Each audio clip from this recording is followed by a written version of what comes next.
位分跟角色，成为每一个家庭的支柱，也让我们在人的社会当中看见父亲为一个家庭撑起了许许多多美好的恩典，也能够让家族继续繁衍。神特别透过父亲，让我们看见父亲的形象。上帝，你的形象就是天父，让我们看见你的恩典跟祝福。我们要学习你的话语，求你带领我们所学习的，明白神的教训。我们这样感恩祷告，奉靠主耶稣的名祈求，阿们。弟兄姐妹，我们今天呢，特别要继续来分享我们的登山宝训系列。那这一段经文我们刚刚读了，非常的熟悉哈。那我就直接跳过，因为我们等一下会在分享当中会再提起哈。那今天的主题叫做上帝的仆人与生命的供应。那25节、24节是在讲2个选择，那后面的是上帝借由野地的花、空中的鸟来告诉我们他生命的供应。那这个前面的教导跟后面有连结，我们要借着这个部分来一起来学习。首先24节是提到服从的问题，2个主人2个主人到底是给我们什么样的教导哈？那这段经文就这么讲，他说没有人能够服侍2个主人，他要不是厌恶这个喜爱那个，就是看重这个轻看那一个。你们不能同时做上帝的仆人，又做钱财的奴仆。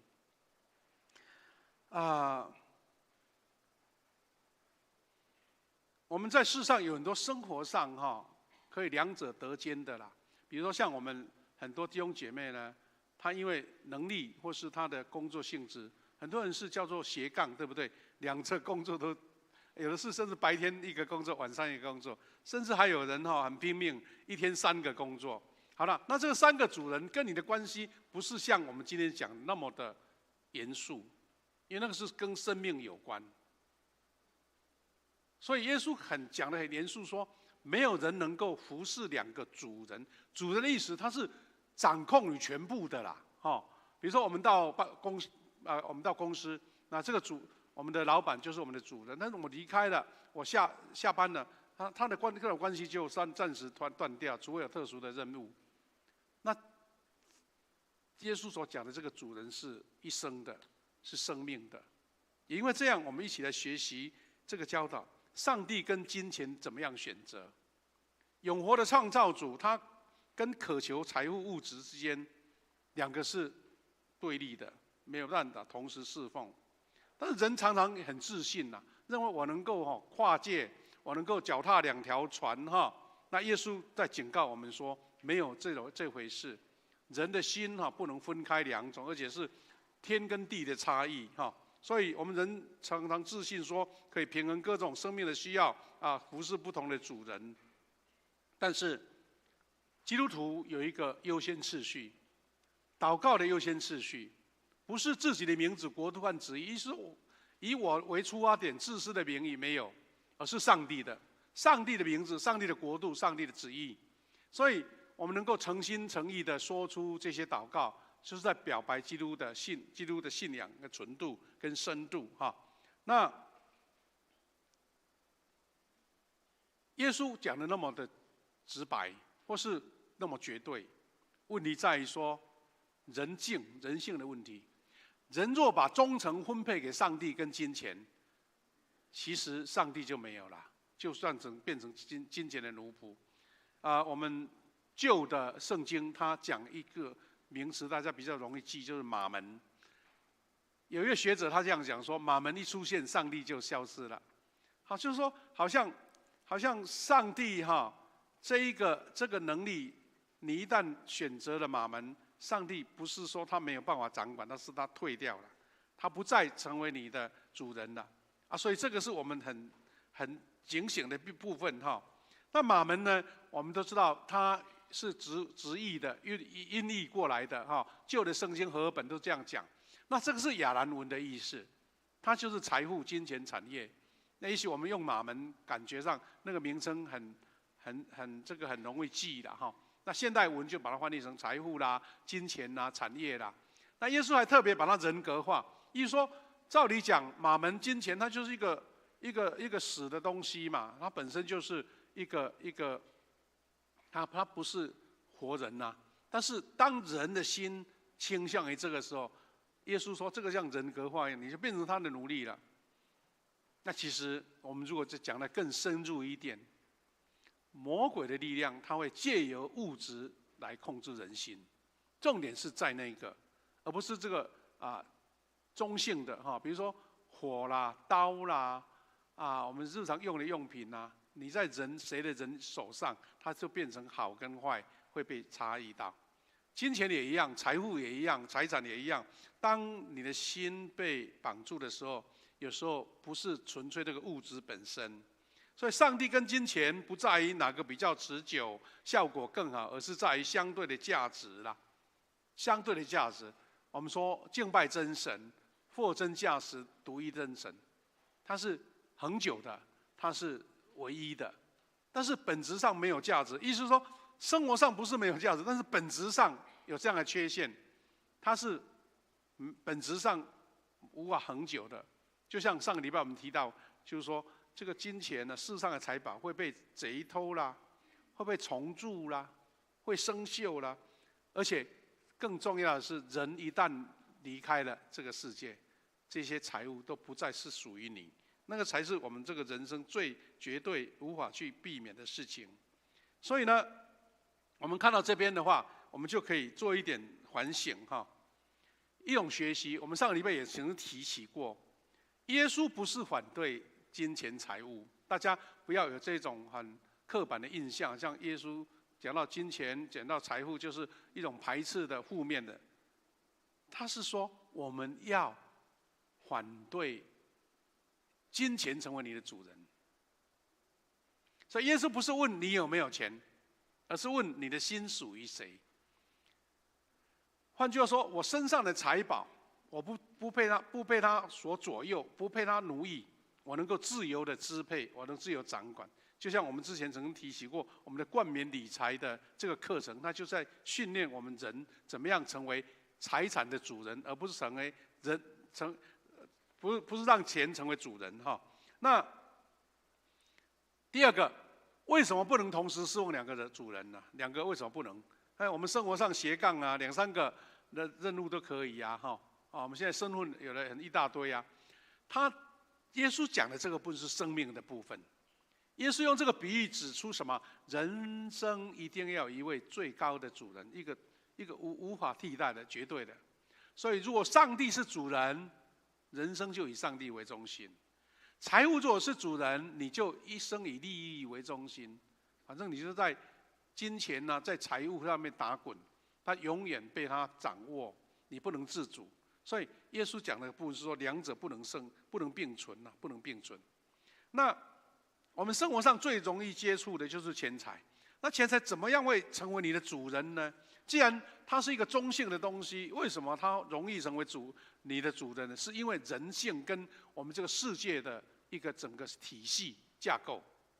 第一个，把金钱当成安全感，因为我们曾经过战乱的时代，很多人我们这一代的人算是最幸福的啦自从2次大战以后后来我们就很少经历战争了虽然有一些国共方面的冲突我们有很多从大陆过来的这些我们的这个撤退来这边，但是基本上在这一代的弟兄姐妹，我们没有经过战乱，所以呢，在华人的血液里面常常有那一种希望能够保有不要一场空所以这种观念也不能说不对那你知道台湾人很喜欢储存黄金，因为黄金要逃难的时候比较好带你银行卡一发生战乱银行就不给你钱你的网络就找不到钱那这个是人之常情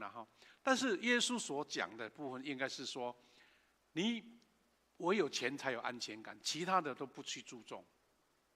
你的生命、你的人际关系、你对社会的贡献，或者说你在这个人的当中能够造就别人、关怀别人，这些都不能成为你的价值，而是把钱当成唯一的一个安全感的来源，那就是被他所捆绑。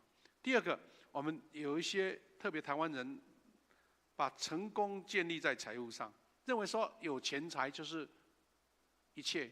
我们台湾很多俗语都讲这一些，有钱就是大爷啊，有钱就是能使鬼推磨，有钱就是目空一切，有钱的人讲话很大声，人常常被这个金钱财宝掌握住，也虚张了他整个样的声势。所以我们才说财大气粗嘛，我们才说这个铜钱那个铜臭味很重嘛。为什么？你没有相关的这个学识跟修养，然后只是用钱来砸人，那常常就会被看轻看扁。但是台湾有另外一种观念，就是常常喜欢在电视新闻上去高举那些有钱人，什么高级车啦，大家一起排一排，大家比看谁的钱多啦，车子贵啦，豪宅是哪一间啦，那下一间是谁的啦？我们常常把这个财务看成是这个社会的唯一的标准，那人容易被他所掌握，就是这个原因。第三个是为了钱财，反而牺牲了信仰，这是我们基督徒最小心的部分。可能你工作上有需要，你可能多花一点时间去赚钱，你会生活更好过。但是你把信仰赔上去了，那就是得不偿失。早期呢，我们常常很多长老教会的基督徒常常在做这样的见证，因为他们早期台湾的人开店做生意是早上也开，晚上也开，礼拜一也开，礼拜六也开，礼拜天也开，因为大家很勤劳嘛，很勤劳。如果多开一个店呢，就可以多赚一点钱但当他成为基督徒的时候，就遇到挣扎了。哇，礼拜天呢，放假时间呢，我要来做礼拜把那个店门关起来少收入多少多少，这样会很挣扎。其实这个是很现实的部分。但是现实归现实，有很多人就是从这边做到见证，他就下决心说：好，我礼拜天就归荣耀给神，我要暂停，我来做礼拜。那很多人就想说：那这样你收入就减少了，你一定影响你的开店的时间嘛。那很多人就是这样做见证，他因为用信仰来做优先，神就在别的地方给他的更多。那这个要怎么验证呢？只有自己信仰走过才知道。很多基督徒，特别是很成功的基督徒，我们所谓成功，意思就是说他在信仰上也非常的得尊敬，但是他在工作事业上也得恩典，他就这样子做见证。那这个很多人就是为了生活的所需，把信仰扣掉了，想说有空再来礼拜有空是当个其次的，金钱是最优先的。这一个是连基督徒连这个奉献也看成是一种损失，就是在价值观上面，我的钱有多少，我奉献出去以为是减少的，但圣经一直在强调跟我们讲说，其实你奉献给神不是把钱花掉，而是天国的投资。那这个都是有些人就是会用逻辑跟你抗辩明明你钱就损失啦，口袋钱就减少，为什么会增加呢？这个如果用逻辑去辩，其实永远辩不完，是你生命走过的恩典才能够验证它那第四个是什么呢？我们的侍奉上帝的人怎么样看待这个金钱？怎么样看待？第一个，请记住，上帝才是供应者。我们常讲一句也是人生名言呢，就是说，小户有俭，大户有天小户有俭，大户有天。你很会支配你的金钱你会好好的用管理，你生活不会欠缺。但是大户呢，是神给你才有。有些人妄想一夜致富，对不对？然后去冒险、去投资啦，甚至去买彩票啦，想要一夜致富，但是并不一定真的得到。所以，上帝是供应者，是我们基督徒最重要的观念。腓立比书这样说：“我的神必照他荣耀的丰富，在基督耶稣里，使你们一切所用的都充足。”我们的神必照他荣耀的丰富，在耶稣基督里，他把这些话都摆在我们的心中。上帝他的丰富，借由耶稣基督，让你一切充足。这4个点都连接在一起，是你借由荣耀神他的丰富，借由耶稣基督的救恩，你就会得到一切的充足。第二个，我们只是管家，财富不是属于我，是上帝交托管理的。这是基督徒一个非常重要的概念。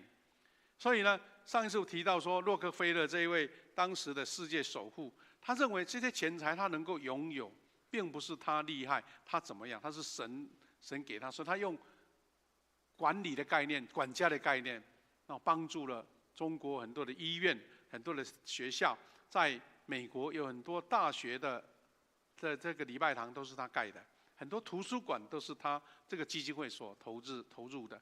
他是因为他觉得这些钱是神给他用在最有用的地方，能够帮助更多人的地方，而不是在数字上跟人家比拼。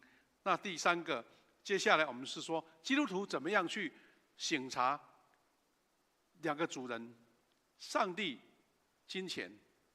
基督徒审查是说，我的安全感是建立在上帝，还是建立在存款上面？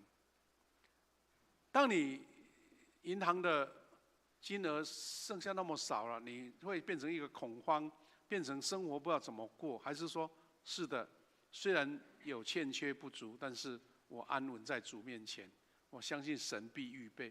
很多在服侍上帝的仆人呐，或是宣教的这些机构啦，或是社会一些所谓的帮助人的机构，都常常经历到这个上帝供应的恩典。常常是下一餐已经没有吃的啦，但是神就适时列出了供应。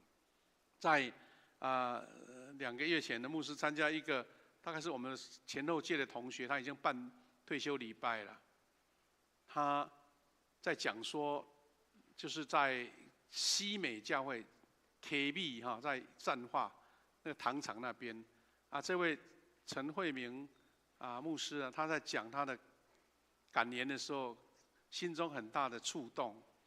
他说他去神学院中途休学要去当兵，在当兵快结束前，突然间一个新闻通知说他的爸爸当时是在高雄的桥头在冈山南边楠梓上面那边的桥头教会牧会，就意外就是紧急的病痛就过世了。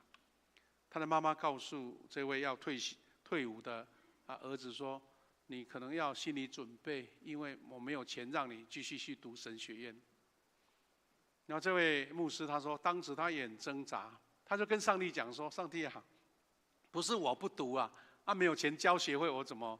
他还特别跟神学院联络说：“拜托，能不能让我慢2、3个礼拜？我如果找到钱，我再回去注册。”因为他是神学院，就是当兵，就是等于半途休学嘛。但是他就说，神很奇妙，他真的准备要来神学院，把他的留下的行李都搬回家，准备要去找投入了，准备放弃神学院了。但是他说，就是那一天早上，有一封挂号信来，用信里面放了一张支票。当时50年前1万块的支票。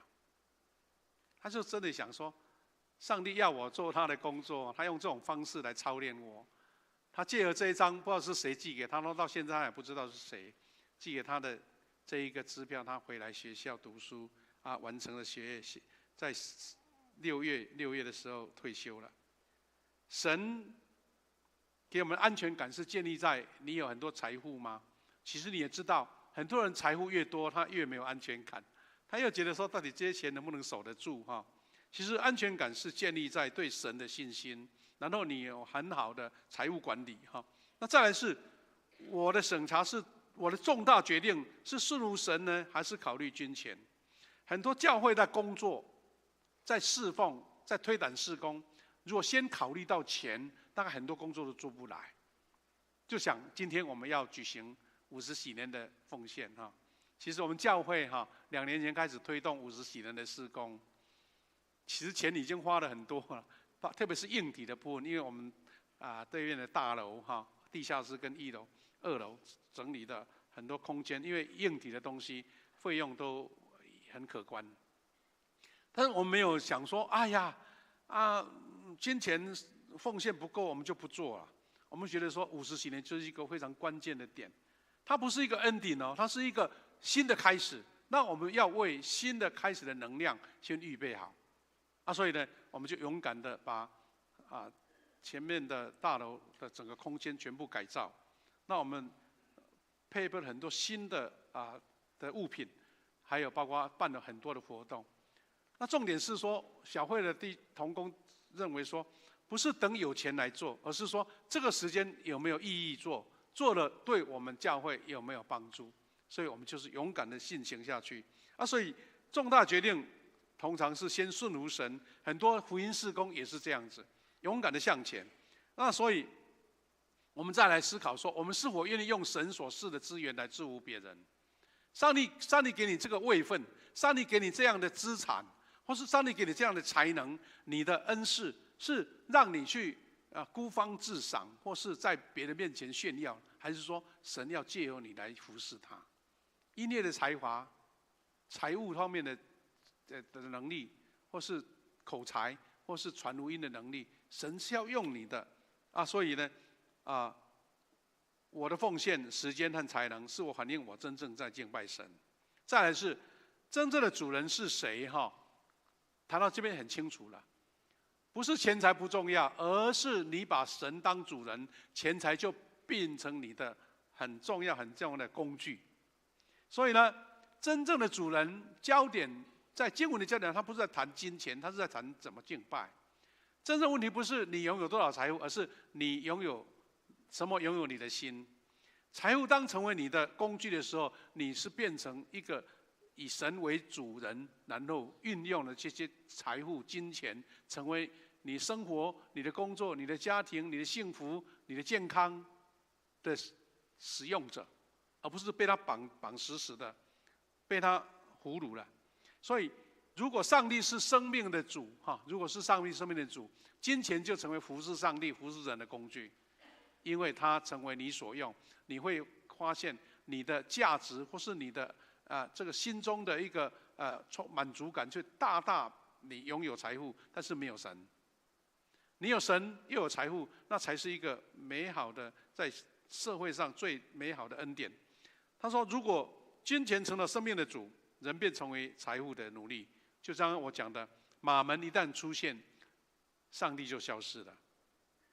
再来是我们领受到这样的经文，很熟悉的经文，我们除去生命的忧虑。刚刚我们读的经文很长那我只要简单的带过就是说25节提到说，耶稣前面24节讲完嘛，2个主人嘛，讲完就说加了一个所以，这2个所以也是很关键的部分，因为这样等于把前面的教导跟后面他说的连接在一起。我说这个什么事情很重要，所以你要去干嘛？我们说家庭很重要所以你要把时间多一点时间给你的儿女所以耶稣说所以的意思虽然是一个连接词，但是非常非常的重要。我们等一下经文会再复习一下那弟兄姐妹，耶稣用所以把前面跟后面连接。他前面讲什么？讲地上跟天上的财宝。他讲2个属灵的状态，光明跟黑暗。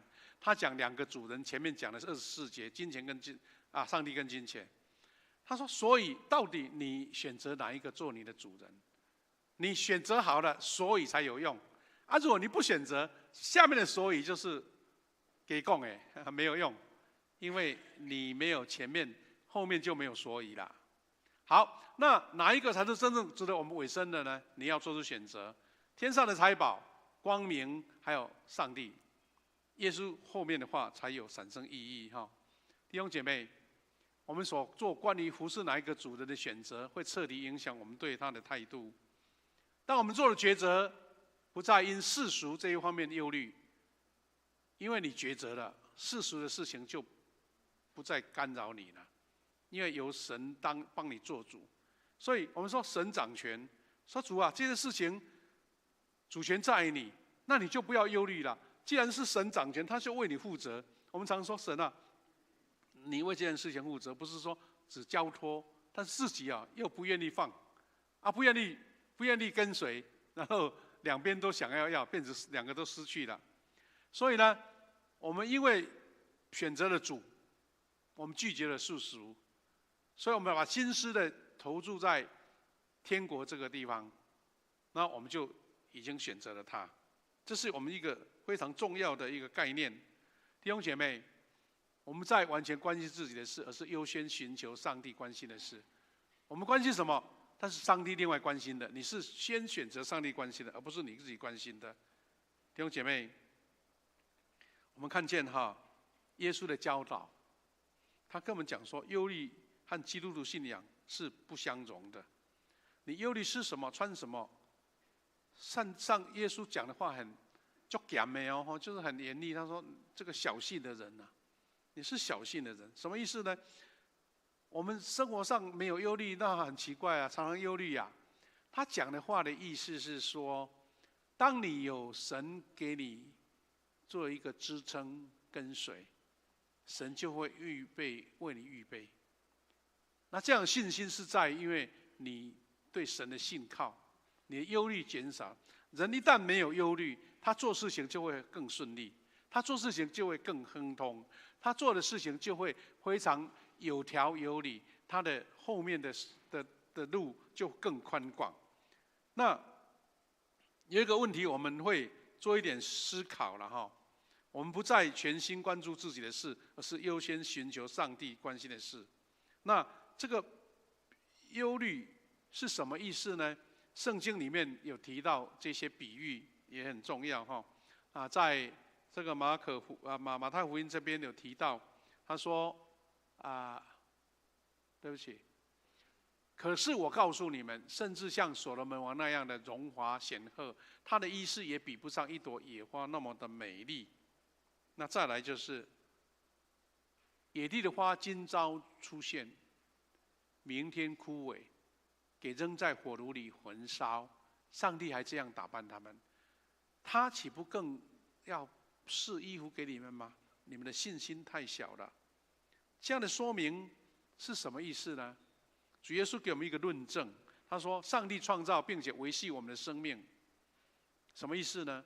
既然给你生命，他供给所需，是他附带的。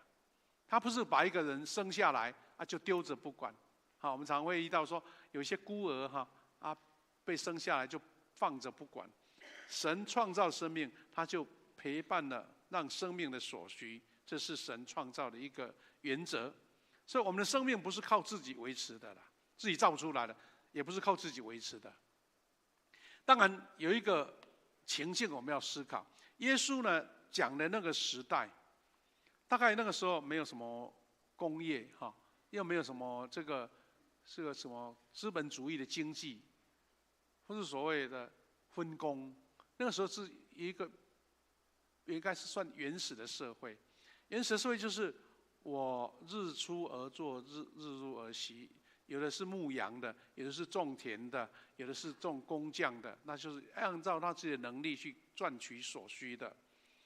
那更不用说，耶稣讲的这段话，让我们去理解到，比如说我们在看很多这个动物星球的那个影片我们发现说，在北极那种地方，竟然有生物会生存，一片的白雪，厚厚的冰层，但是北极熊它就能生存，有一些动物鱼就能生存。那你的意思是说，他们那么厉害啊？其实这个是一个生命的现象，因为神在那个那么偏远、那么荒凉、那么寒冷的地方，就是有让熊活下来的物质、食物。在荒漠、在旷野、在干燥的地区，你们发现，人家那个动物学家就发现说，有动物藏在地洞里面，它会按照天气变化出来觅食。其实讲白一点这个地方会有生物，是它厉害吗？其实就是上帝在供应。因为我们用后面来反射的话，就是如果这边没有生命，那表示这个地方不能生存嘛。上帝既然让生命存活，他就有让他供应的食物在。他用这样的论证，让我们知道说，有些飞鸟，当耶稣说飞鸟不用积蓄，也不用储存，讲的这些话，我们是有一个延伸呐。飞鸟为什么不用积蓄？为什么不用储存？是因为它的行动力很高啊。这边没得吃，我就飞到那边去，为了去吃。好，那我们台语有一句话说：“一窟吃不够，飞过另外一窟安尼哈。”那其实动物它的本能其实都跟上帝的供应有关。上一个礼拜我们也提及到，蚂蚁它会储存东西啊。很多无法移动很远的地方的生物，它就是学会挖洞储存东西。蜜蜂也会储存东西，蚂蚁也会储存东西。很多这个钻洞的动物，它就会冬天像松鼠，它会把一些松果都储存在里面。有些动物是它储存在哪里？它没有洞可以储存，也没有很保险的位置可以储存。它储存在哪里？它储存在身体里面。它可以吃的胖的3、4倍，然后让它饿整个冬天饿下来。那飞鸟，它不用储存，因为它的行动力很高。这边没得吃，我就飞到那边去。北方已经下雪了，我就飞到南方。就是上帝很奇妙的设计，就是让这边有生物，就表示它有得吃，它能够生存下来。用这样的观念，耶稣告诉我们说，我们是被神所创造的生命，我们不是靠自己能够存活下来的。我们的生命，上帝为此负责，比滋养生命的食物跟饮水是重要的多。有食物跟水是上帝佩戴给你的，那我们的身体，上帝也同样在负责，它比遮盖、保暖衣物更重要。这是我们基本的信仰跟态度。所以弟兄姐妹，我们从野地的花，从所罗门的穿着，从天空的飞鸟，我们学习到什么？因为我们相信，上帝既然维系并照管我们的身体，他就必供应像是食物和衣服这些不是比生命更重要的东西。耶稣他用这样的比喻，是要让我们去延伸，把天上的飞鸟拿来比喻上帝对食物的供应，将野地的花用比喻来说明衣物上的神的供应。漂亮的飞鸟，它们也有非常轻盈的身体，它的翅膀那么的宽，可以飞很走远。它的身体竟然那么瘦小，竟然飞好几万公里，真的是让我们匪夷所思。那个能量到底是从哪里来的？是神给的。然后他在各地去觅食。我们每年台南这边的七股的那些细湖一大堆黑面琵鹭来，然后就停在浅水区，然后一只好像那个我们说那个盛饭的那个饭把这样子去吃的那些鱼类或是那些藻类，它就这样存活。很多生物是因为这样，神给它移动的能力，然后